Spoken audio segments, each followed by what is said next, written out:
I don't know what day it is. I don't know what time it is. It doesn't matter. It's the spring 2020. This is the first time in, I think, 12 years that I have not been to Germany. I'm not going to Germany this spring to taste the vintage. So we are doing, we're doing interviews. We're trying to create content and experiences like a lot of people are doing. And so we are going to talk today with Florian Lauer, one of the preeminent winemakers of the Saar. Florian, thank you for the time, man. I know you're a busy guy, and so it's much appreciated. We should have some fun today. First question for you, Florian, is why is your name Florian? This is like it's a big issue.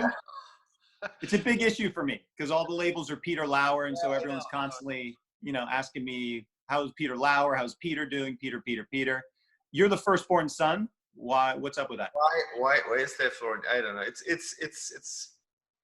What's my mom? My mother. she's responsible for that because all other firstborn son had been Peter before. Yeah. It was my father, my brother, who is the third. Is Peter. So my full name is Florian Peter Lauer. So there was always a way to say it is a little bit Peter as well. Yeah. Time for the fun. This is Ask Florian, kind of Peter Lauer, any question you want.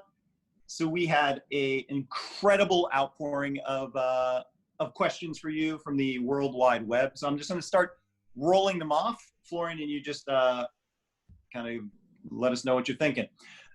First question from an Eric Robert Long, who happens to be a good friend and a very famous winemaker here in the US. He asks, Florian, what metal bands do you prefer playing to your wines in the cellar? What melody? Metal bands.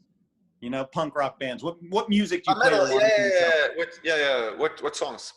Yeah, exactly. What songs or what? No. We have the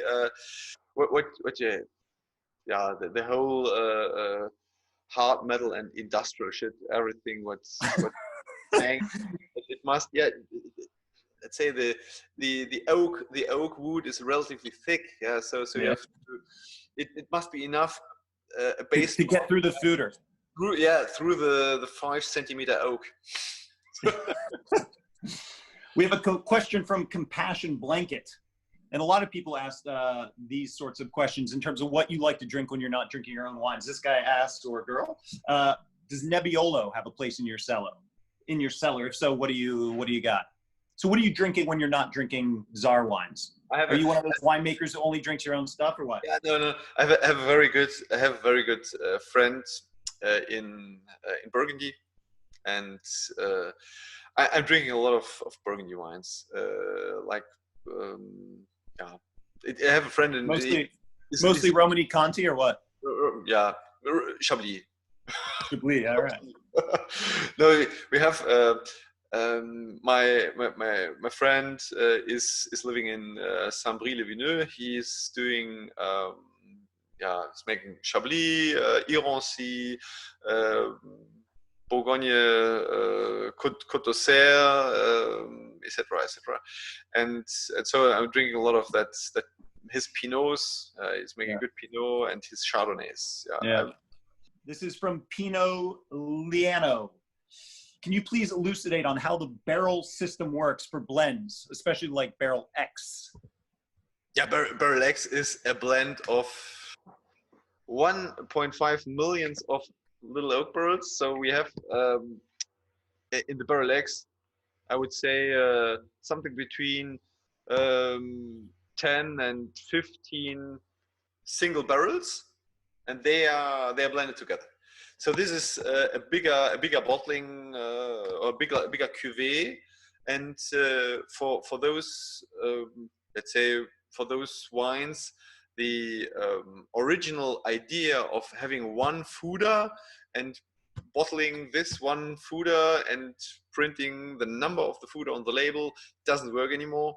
So here we for sure we have to blend all the foeder together, because if not, the first 1,300 bottles taste different to the second to the third. So this is and to some extent, as the estate as the estate has grown, we talked about Mateus having, you know, whatever, 3 hectares. You have now 10 or 12 or something like this.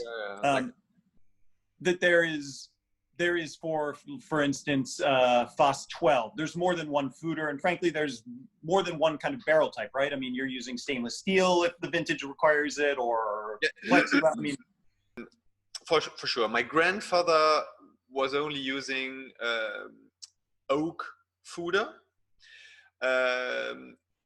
Today we are using so all kind of materials we can use. We're using glass balloons. We're using stainless steel. We're using oak barrels for sure. We're using fiberglass. Everything to underline and to make a certain style better. Yeah, to bring the force of certain wine style better to the consumer, to guarantee a more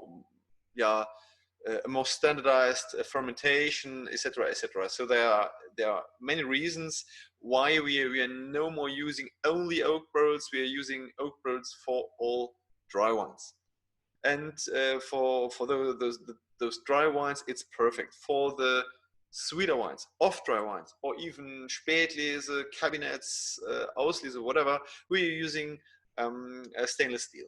So we found out that that the precision, the elegance is underlined if we use the stainless steel. Yeah. As well as the complexity of for the dry wines is underlined if we're using the oak barrel. Right. So then what happens to the wines that are in between, like Unterstenberg or Neuenberg in certain vintages, or Senior? So Senior, for example, we that's a good example. This is fermented in fiberglass. Mm-hmm. Fiberglass has is a middle big isolation. Right. In terms of insulation, you mean keeping a relative temperature? Yeah, keeping the warmth inside. Sorry. In German, it's Isolation. In English, it's insulation. Insulation, yeah. Insulation, yeah. Sorry. So this means we have a middle, middle warm ambience. Mm-hmm. Those wines should not ferment to 0 gram residual sugar. That means the yeast can die a little bit earlier. That means we're using a material which keeps the temperature as long on a high or on a middle high level, as long as the fermentation should run to let's say to between 10 and 20 gram residual sugar, and this is working relatively good in those fiberglass. Yeah. Okay. Totally. Break time here with Florian Lauer. I have like 1 second. I have to look up some comments, and he's already drinking. How often are you racking your wines prior to bottling, and does that protocol change each year? Racking the barrels before bottling. Yes. So we rack usually twice. So out of the barrel, when, and then back in. And when do you do this? For the sweet wines, we are racking relatively early. Everything what is which has a little bit residual sugar is racked immediately. So we don't keep it on the full yeast. Right. Fermentation is finished, and then the next day, if I taste okay, it's finished. The next day, we rack, we chill. One night it's cooled down, and then we rack immediately, and then we rack after, I would say, then we have time. So then it's no problem. We have time like more 2 or 3 months, no problem, and then we rack a second time. And for the dry wines, we keep it on the yeast as long as possible means the market needs the wine, or or you need the tank for something else, the barrel for something else. No. It has something to do with the process. The yeast is decomposing itself. You have to taste that. You have to go with a tube, with a very fine tube. You go down and you try directly over the yeast of the settled yeast. And if that tastes a little bit rotten, a little bit bitter already, you should rack immediately. But we keep those wines on the yeast as long as possible. We're continuing. I like this question. This is kind of poetic here. This is from Jess O'Clair. She said, on a daily basis, what are you thinking first when you stand at one of your steepest vineyards and looking down? What's going through Florian, kind of Peter Lauer's mind? When you're staying off the top of the steepest vineyard or on the bottom? At the top. It has to be at the top. Yeah. Steep mountain winemaker are heroes. On the top, it's absolutely, it's freedom. It's like you feel absolutely, you feel quiet. It's usually there is nobody. Yeah, you see everything. Yeah, you look down to the valley. You have the river quiet. They have the village. You don't hear any noise. And you feel a little bit the wind which is blowing on the top of the mountains, and you look down and you think, fuck, it's steep, but it gives you something exceptional. For that reason, I am ready to run down and climb up again, and this is something which I usually taste in those wines. If I have a wine which is grown on such a point on the top of a mountain, and where it's going very steep down, I always have the impression that I can taste that. I can smell that. It's bright. It's clear. It's very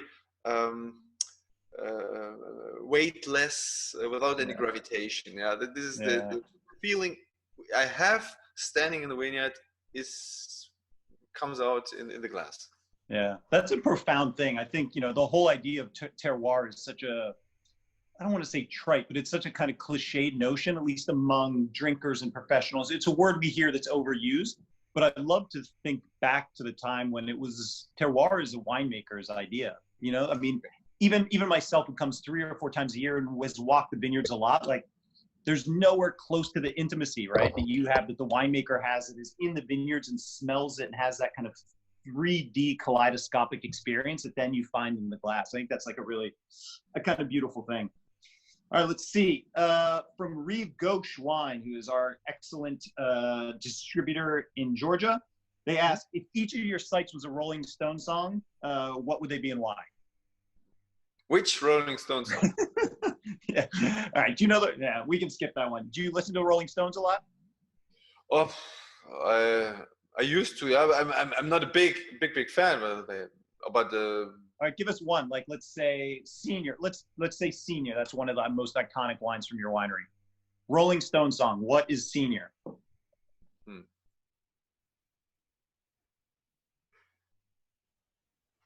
I didn't listen to all the albums of Rolling Stones.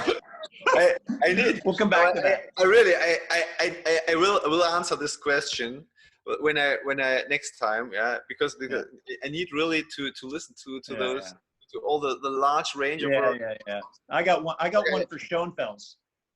Schoenfels. Which one? Schoenfels is Sympathy for the Devil. Yeah. All right. That's true. All right.